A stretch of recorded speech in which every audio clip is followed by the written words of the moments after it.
Welcome to LilyTube, and today we're talking about kissing and commitment. And during this video, please subscribe to our channel so you can get access to more great content. So Jeff, what are your thoughts on kissing and commitment? Well, you know that famous song by Jimmy Durante where he says a kiss is still a kiss? A kiss isn't the same thing to everyone. Our Latter-day Saint culture, there are a wide variety of opinions about what kissing means. Does it mean a higher level of commitment? Does it mean an exclusive commitment? There was a time in history when kissing someone meant, okay, you have to marry them now. I think sometimes we believe, particularly in Latter-day Saint culture, that a kiss has a particular defined meaning and anyone else who doesn't see it that way is wrong. And that can cause a lot of conflict in dating relationships, especially when assumptions are made and communication has not happened. Commitment readiness isn't always the same in both people, and this is where there can be some incompatibility. And for Jeff and I, we weren't compatible that first year we dated because you were ready and I was not for commitment. I was ready for a commitment to get to know each other slowly, and Cathy wasn't about slow. So when you've dated someone for a period of time and that kissing begins, whether that's the first date or the 10th, it's important that you have honesty about what this means to you. I remember after numerous times kissing Cathy back when we were dating, she would say, "Now this doesn't mean we're serious." And I finally told her one time, "You know what, you don't have to say that every time. Until we've discussed it, it doesn't mean we're serious, but it kind of rains on my parade when you say that." You know, Jeff, back when I was dating, as you know, I like to kiss a lot. And that was good for you, and that was not so good for you, right? Right. I think sometimes it can appear very disloyal when people kiss a lot of people at once. I mean, we might call it serial dating. I'm grateful for the people who stuck around like you and got to know me well enough to know I'm actually a very loyal person. I just needed a period of time where I could explore freely and not feel tied down to commitment that I'd really been doing most of my adult life. And the advantage to serial dating, which some people are very against, is that I got to know a lot of people. And for me, I could very intentionally choose the very best person for me. And ultimately it was you, Jeff. In other words, we do want to be honest, obviously, and we want to communicate, but we don't want to overly communicate.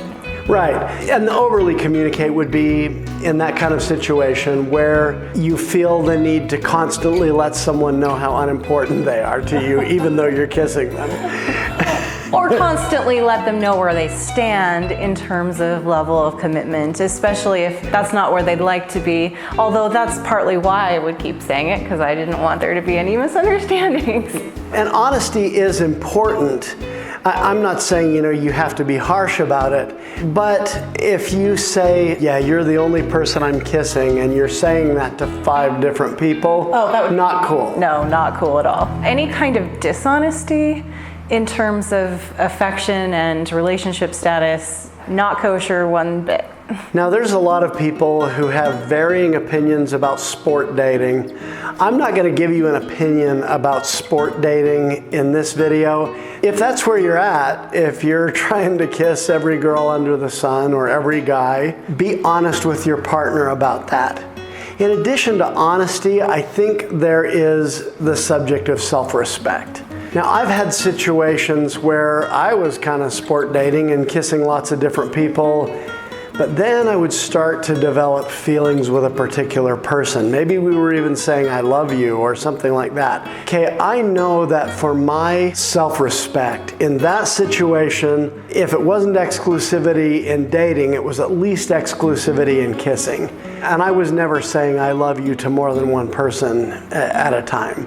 That's what was required for my self-respect. So one of the important questions to ask yourself is, what is necessary for me to respect myself? In other words, if I were to say to someone I was dating, I only want to be kissing you and I only want us to kiss each other, because I'm having some real feelings for you. And she says, well, I'm not ready to go there yet. Okay, then for me, I have to say, we're gonna have to stop, put the brakes on the kissing for a while. I can't be kissing you while a whole bunch of other people are. What I'm saying really is that you need to consider your own self-respect in terms of how you handle this physical element. You call it sport dating. You also have called it casual dating. And Sure. I think before you meet for a first date, it's good to let a potential dating partner know, are you casually dating or are you dating for a serious relationship? And that doesn't mean you need to be in a serious relationship with them from the first date. In fact, we don't really recommend that, but just so that you're getting on the same page. And it might even be during the first date that this conversation is had, but overall, it's good to know where your dating partner is so you can make choices that are congruent with their reality. I want to recommend to you that you not be saying I love you to more than one person at a time, even if you do genuinely have some kind of feelings of love toward more than one person, and that's possible. But those words to many, many people are very significant and indicative of a deepening commitment. Even if you don't say the words commitment, saying I love you can indicate that to many people. Frankly, kissing means that to some people. So in other words, be careful with your gestures and the other things you say, in addition to being clear about your relationship status, along with whatever physically you feel comfortable with doing. So, does kissing indicate commitment? Possibly, but not necessarily. It means different things to different people. Whatever a kiss means to you, remember that you're giving a little piece of yourself to that other person and receiving a little bit of them. Don't make assumptions based on it. That's a good way to get hurt and to hurt other people. Communicate, be honest.